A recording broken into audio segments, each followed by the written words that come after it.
अरे मनोरमा बहू, यह क्या? पैरों की बिछिया, हाथों की चूड़ियां कहाँ हैं? ऐसे ही चली आई कमरे से बाहर। जाकर ढंग से तैयार हो। माँ जी, दरअसल हाथों और पैरों पर घाव हो गए थे, इसलिए खोल दिए। कितने ही घाव क्यों ना हो जाएं, कभी सुहाग का श्रृंगार नहीं हटाना चाहिए। यह श्रृंगार ही तो एक स्त्री को पूर्ण स्त्री बनाता है। मेरा बेटा, तेरा सुहाग है तो उसकी लंबी उम्र के लिए तुझे श्रृंगार तो करना ही पड़ेगा। अब इतनी कोमल काया वाली भी मत बनो। जाओ, जाकर पहनो। पर मुझे बहुत दर्द हो रहा है। पर वह कुछ नहीं, घर की बहू हो, बहू की तरह ही रहो, और जो कहा गया है चुपचाप करो। जी। ऐसा कहकर मनोरमा आंखों में आंसू लिए अपना मन मसोस कर चुपचाप कमरे में चली गई। मनोरमा तो क्या, कोई और भी उसकी सास शोभा रानी के सामने बोल नहीं सकता। शोभा रानी इस बड़ी सी हवेली की मालकिन, बिल्कुल दबंग स्वभाव की महिला, जो मुंह में आता है वही बोल देती। जब खुद शादी होकर आई थी तब सास तो थी नहीं, तो जैसे चाहा वैसे रही, लेकिन अब पक्की भारतीय सास बन चुकी हैं।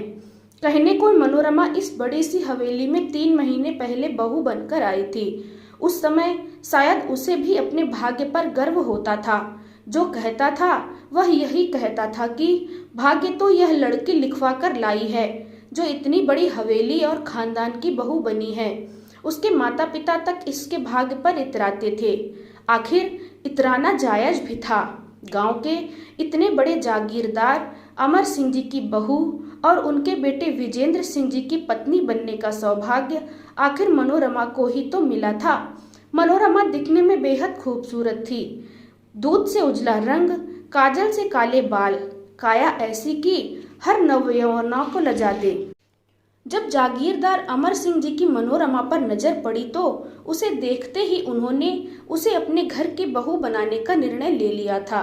और जब यह रिश्ता उसके घर पहुंचाया गया तो उसकी माँ तो उसकी नजर बार बार उतार रही थी। आखिर उनकी बेटी के भाग्य जो खुल गए थे, लेकिन भाग्य भाग्य न होकर दुर्भाग्य था। इस बात का पता चला हवेली में आकर, जब सुहाग रात में शराब के नशे में धुत विजेंद्र ने उसे बहुत बुरी तरह से नोचा था, जैसे मनोरमा का तो कोई अस्तित्व ही ना हो।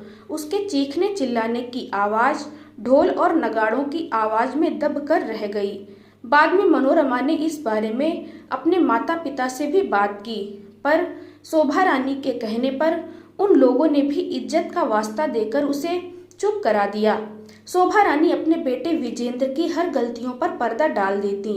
उनकी नजर में विजेंद्र अपने पति होने का हक ही तो ले रहा था। अब लड़की ही कोमल काया वाली हो तो क्या करें। अमर सिंह जी भी ज्यादा कुछ नहीं कहते, क्योंकि उनके हिसाब से यह पति पत्नी का मामला है। आज रात भी यही हो रहा था। काफी देर तक मनोरमा के कमरे से उसके चीखने चिल्लाने की आवाजें आ रही थीं, पर बाहर बैठी शोभा रानी के कानों पर तो शायद जू तक नहीं रेंग रही थी। बाहर बैठी खुश हो रही थी अपने बेटे के पुरुषत्व पर। मनोरमा की चीख और दर्द का जरा सा भी एहसास नहीं था इस औरत को। तभी अचानक विजेंद्र के चीखने की आवाज आई। अपने बेटे के चीखने की आवाज सुनकर वह कमरे की तरफ भागी और जोर जोर से दरवाजा पीटने लगी।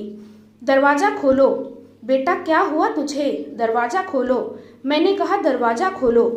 शोभा रानी के चीखने चिल्लाने की आवाज सुनकर हवेली में और लोग भी इकट्ठे हो गए। शोभा रानी का चीखना चिल्लाना बदस्तूर जारी था। तभी कुछ देर बाद दरवाजा खुला। सामने मनोरमा थी। उसे झटके के साथ धक्का देकर शोभा रानी अंदर की तरफ भागी। मेरा बेटा कहाँ है? क्या किया तूने उसके साथ? तभी देखा तो विजेंद्र लहूलुहान हालत में बिस्तर पर बैठा हुआ है। उसकी इस तरह की हालत को देखकर एक बार तो शोभा रानी और अमर सिंह जी दोनों सकते में आ गए। तभी शोभा रानी ललकारते हुए मनोरमा की तरफ दौड़ी और उसके बाल खींचते हुए बोली, क्या किया करमजली तूने मेरे बेटे के साथ? कैसी औरत है तू, अपने ही पति पर हाथ उठाती है? याद रख, तू वो तेरा सुहाग है। तेरे इस श्रृंगार का कारण भी वही है। तू पूर्ण स्त्री है, क्योंकि वो है। जिस दिन वह नहीं होगा अधूरी रह जाएगी दुनिया में। वह स्त्री किस काम की जो अपने पति की इच्छाओं को ही पूरा नहीं कर सकती। बस करो, खबरदार जो मुझ पर हाथ उठाया तो नहीं बनना मुझे पूर्ण स्त्री। क्या लगा रखा है यह पूर्ण स्त्री का तमाशा तुमने? अपने बेटे को तो पूर्ण पुरुष कभी बनाया नहीं, नपुंसक बनाकर रख रखा है। ऐसा नपुंसक इंसान जो अपनी पत्नी की इच्छाओं का सम्मान नहीं करता, सिर्फ नोचने से मतलब रखता है। पूर्ण स्त्री उसी पुरुष को मिलती है जो खुद पूर्ण पुरुष हो। नहीं चाहिए ऐसा श्रृंगार, नहीं चाहिए ऐसा सुहाग। अपने बेटे के लिए पूर्ण स्त्री चाहती हो ना, तो पूर्ण स्त्री उसी पुरुष को ही मिलती है जो दिल से उस पुरुष को चाहती है। और तुम्हारे बेटे में ऐसे कोई लक्षण नहीं है कि कोई औरत इसे दिल से चाहे। मनोरमा की बात सुनकर सब तरफ सन्नाटा पसर गया।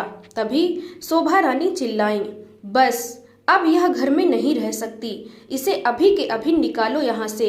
देखते हैं कि माँ बाप कैसे रखेंगे इसे। जिंदगी नर्क न बना दी तो मेरा नाम शोभा रानी नहीं।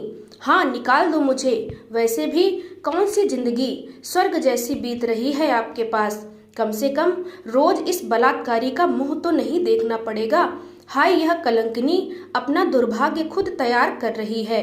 निकल यहाँ से अभी के अभी।